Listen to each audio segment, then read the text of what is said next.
اس وقت میں پاکستان کے احمدیوں کے لیے بھی خاص طور پہ دعا کے لیے کہنا چاہتا ہوں.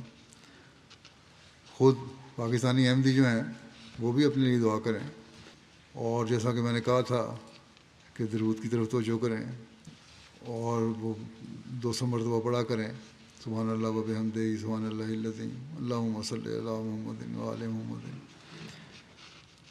اس وقت اس طرف جتنی توجہ کر سکتے ہیں ہونی چاہیے.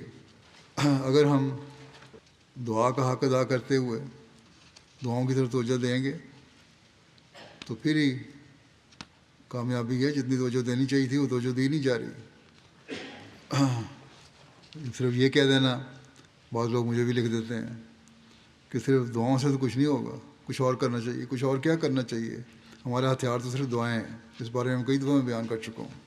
حضرت مسیح علیہ الصلوۃ والسلام کے اقتباسات بیان کر چکا ہوں. یہ انتہائی غلط خیال ہے کہ دعاؤں سے کچھ نہیں ہونا. بہرحال دعائیں ہیں جو ہماری کامیابی کا حل ہیں. اللہ تعالیٰ سب کو اس کی توفیق بھی دے اور ہم دعا کا حق ادا کرنے والے بنیں.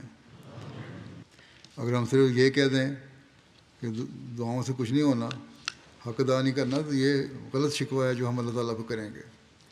بس اس کی استغفار بھی کرنی چاہیے ہمیں